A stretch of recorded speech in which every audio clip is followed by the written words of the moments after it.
Hi friends, welcome back to my channel. ఈ రోజు మనం ఈ వీడియోలో సిఎన్కి సంబంధించి ఇంపార్టెంట్ క్వశ్చన్స్ అయితే చూద్దాం. బిఫోర్ దట్ ఇంకా మన ఛానల్ ఎవరైనా సబ్స్క్రైబ్ చేయకుండా ఉంటే ప్లీజ్ డూ సబ్స్క్రైబ్ అండ్ పక్కన ఉన్న బెల్ ఐకాన్ అయితే ఎనేబుల్ చేసుకోండి. అప్లోడ్ చేసిన ప్రతి వీడియో అయితే మీకు నోటిఫై అవుతుంది. ఇంకెందుకు లేట్, వీడియోలోకి అయితే వెళ్ళిపోదాం. ఫస్ట్ మనం కంప్యూటర్ నెట్వర్క్కి సంబంధించి మోడల్ బ్లూ ప్రింట్ అయితే చూద్దామండి. సో ఇక్కడ మొత్తం మనకు సిఎన్లో వచ్చి 5 యూనిట్స్ అయితే ఉన్నాయి అండ్ ఈచ్ యూనిట్కి మనకు 14 మార్క్స్ అయితే వెయిటేజ్ ఇచ్చారు. కానీ ఇక్కడ మనకు 10 మార్క్స్ క్వశ్చన్ ఏదైతే ఉందో అది మనకు either third or fourth or fifth ఈ 3 యూనిట్స్ నుంచే ఇవ్వచ్చు అనమాట. సో మీరు ఎక్కువ ఫోకస్ ఈ 3 యూనిట్స్ పైన పెడితే మీరు మంచి మార్క్స్ స్కోర్ చేయడానికి ఛాన్సెస్ అయితే హైలీ ఉంటాయి అనమాట. ఇప్పుడు మనం ఫస్ట్ యూనిట్లో ఇంపార్టెంట్ క్వశ్చన్స్ చూద్దామండి. Introduction to computer networks. So ఈ యూనిట్లో మనకు మెయిన్గా 3 క్వశ్చన్స్ అండి. ఫస్ట్ క్వశ్చన్ వచ్చి classification features of network, that is a LAN MAN వ్యాన్ అనమాట. అలానే సెకండ్ క్వశ్చన్ వచ్చి ఓఎస్ఐ రెఫరెన్స్ మోడల్. అలానే థర్డ్ క్వశ్చన్ వచ్చి TCP IP reference model. So మీరు ఈ ఓఎస్ఐ రెఫరెన్స్ మోడల్ అలానే TCP IP reference model check చేసుకునేటప్పుడే వాటి మధ్య ఉన్న డిఫరెన్సెస్ కూడా అయితే నేర్చిపెట్టుకోండి, చాలా యూజ్ అవుతాయి. అండ్ ఈ 3 క్వశ్చన్స్ ఎట్టి పరిస్థితుల్లో ఈ యూనిట్ నుంచి లీవ్ చేయకండి. అండ్ నెక్స్ట్ ఇక్కడ need and importance of networking, అలానే ఇంపార్టెన్స్ ఆఫ్ వైఫై బ్లూటూత్, అలానే వేరియస్ నెట్వర్కింగ్ కమ్యూనికేషన్ స్టాండర్డ్స్, వీటిని కూడా అయితే క్లియర్గా చూసుకోండి. అండ్ నెక్స్ట్ సెకండ్ యూనిట్ అండి, network components, devices, tools and network topologies. ఈ యూనిట్ నుంచి పర్టికులర్గా స్పెసిఫిక్ టాపిక్ అనేది ఇంపార్టెంట్ అని చెప్పలేమండి. ఎందుకంటే ఇక్కడ మెయిన్ 4 టాపిక్స్ ఉన్నాయి, components, devices, tools and topologies. So వాళ్ళు ఏ టాపిక్ నుంచి అయినా అయితే క్వశ్చన్స్ అయితే అడుగుతుంటారు. కానీ మీరు మెయిన్ ఫోకస్ చేయాల్సిన వచ్చి టోపాలజీస్ అండి. సో ఇక్కడ ఉన్న 5 టోపాలజీస్ ఏవైతే ఉన్నాయో, bus, ring, star, mesh, hybrid topologies, వాటి యొక్క మెరిట్స్, డిమెరిట్స్ అన్ని క్లియర్గా చూసుకోండి.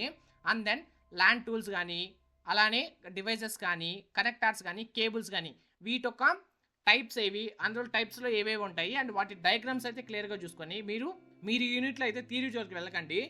ఏవైతే ఉన్నాయో వాటికి ప్రతి దానికి డయాగ్రామ్ అయితే చూసుకోండి. ఈవెన్ తో టెక్స్ట్ బుక్లో లేకపోయినా ఆన్లైన్లో సెర్చ్ చేసినా మీరు డయాగ్రామ్ చూస్తే మీరు డయాగ్రామ్ వేసి బేస్డ్ ఆన్ డయాగ్రామ్ స్క్రిప్ట్ కానీ మీరు రాయగలరు, మీకు మంచి మార్క్స్ వేయడానికి అయితే ఛాన్సెస్ ఉంటాయన్నమాట. నెక్స్ట్ థర్డ్ యూనిట్ అండి, నెట్వర్క్ అడ్రసింగ్ అండ్ సబ్నెటింగ్. యూనిట్ నుంచి మనకు మెయిన్గా ఒక క్వశ్చన్ అండి, దట్ ఈస్ ఇంటర్నెట్ ప్రోటోకాల్ అడ్రసింగ్స్. మనకు తెలిసిన ఇంటర్నెట్ ప్రోటోకాల్స్ వచ్చి 2 ఉన్నాయి, IPv4 అండ్ IPv6. సో ఈ 2లో నుంచి కన్ఫర్మ్గా మనల్ని అయితే ఒకటి అడుగుతారు, ఎయిదర్ అది 8 మార్క్స్ కైనా కావచ్చు లేదంటే 10 మార్క్స్ కైనా కావచ్చు. బట్ మనం ఈ IPv4 అండ్ IPv6 ఏవైతే ఉన్నాయో వాటిలో full with diagram, specifications, క్లాస్ఫుల్ addressing, classless addressing, అలానే వచ్చి వాటి యొక్క డిఫరెన్సెస్ ఏవైతే ఉన్నాయో అవైతే క్లియర్గా నేర్చిపెట్టుకోండి. అండ్ దెన్ ఇక్కడ సబ్నెటింగ్ అనే దానికి కూడా ఒక ఎగ్జాంపుల్తో అయితే చూసి పెట్టుకోండి. అలానే ఇక్కడ టీసీపీ ఐపీ అడ్రసింగ్ స్కీమ్ అనేది ఇది కూడా చాలా ఇంపార్టెంట్. అండ్ అలానే ఐపీ అడ్రసింగ్ క్లాసెస్ అయితే ఉన్నాయి కదా, class A, class B, class C etcetera ఇలా అయితే ఉన్నాయి కదా. సో ఈ క్లాసెస్ కూడా అయితే క్లియర్గా నేర్చిపెట్టుకోండి. అడ్రసింగ్ క్లాసెస్ చాలా ఇంపార్టెంట్. ఒకవేళ 8 మార్క్స్లో అడగకపోయినా మీకు 3 మార్క్స్లో అడిగడానికి అయితే హైలీ ఛాన్సెస్ ఉంటాయి అనమాట. నెక్స్ట్ ఫోర్త్ యూనిట్ అండి, నెట్వర్క్ ప్రోటోకాల్స్ అండ్ మేనేజ్మెంట్. యూనిట్లో మనకు మెయిన్గా వచ్చి టైప్స్ ఆఫ్ ప్రోటోకాల్స్ అండి. అందులో HTTP, FTP, SMTP, ARP, RARP, అలానే టెల్నెట్. ఈ ప్రోటోకాల్స్ ఏవైతే ఉన్నాయో వీటి నుంచి కన్ఫామ్గా ఒక క్వశ్చన్ అయితే మనకు వస్తుంది అనమాట క్వశ్చన్ పేపర్లో. ఎదురు అది 8 కన్నా కావచ్చు, 10 కన్నా కావచ్చు. ఈ ప్రోటోకాల్స్ అనేది చాలా ఇంపార్టెంట్. ఈ 6 ప్రోటోకాల్స్ క్లియర్గా అయితే నేర్చుకుని అండ్ మోర్ ఓవర్ మీరు కంటెంట్ కంటే కూడా వీటి యొక్క డయాగ్రామ్ అంటే ఎలా పర్ఫామ్ అవుతుందని చెప్పి ఎక్స్ప్లెనేషన్ డయాగ్రామ్ కానీ మీరు నేర్చుకున్నట్లయితే మీకు ఇంకా మంచి మార్క్స్ గెయిన్ చేయడానికి అయితే హైలీ ఛాన్సెస్ ఉంటాయన్నమాట. అలానే వీటి తర్వాత వచ్చి simple network management protocol, SNMP. దాన్ని మనకి ఇక్కడ వర్కింగ్ని ఎక్స్ప్లెయిన్ చేయమని అయితే అడుగుతుంటారు. అలానే DHCP, DNS, అలానే network monitoring and trouble shooting, దీంతో పాటు మనకు రిమోట్ మానిటరింగ్. సో ఇవైతే అడిగేదానికి ఛాన్సెస్ ఉంటాయి అనమాట. బట్ మీరైతే ఈ ప్రోటోకాల్స్ వేటిని మాత్రం లీవ్ చేయకండి, కన్ఫామ్గా వీటి నుంచో మనకైతే ఒక క్వశ్చన్ ఇస్తారు. నెక్స్ట్ 5th యూనిట్ అండి, basic network administration.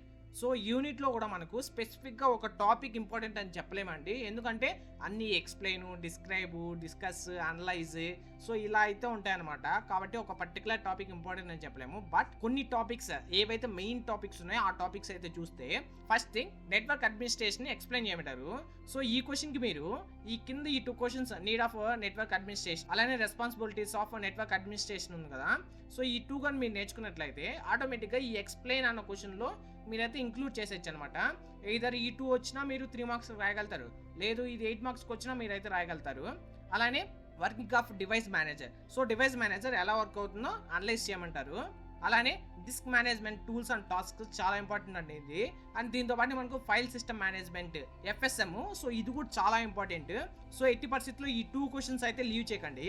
And then NTFS అనమాట, file and folder and share permissions. ఒక ఫైల్ కానీ ఒక ఫోల్డర్ కానీ మనం షేర్ చేసేటప్పుడు మనము ఏం పర్మిషన్స్ వాళ్ళకి ఇవ్వాలనుకుంటున్నామని చెప్పి మొత్తం అయితే డెమాన్స్ట్రేట్ చేయమంటారు. సో అది కూడా చాలా ఇంపార్టెంట్.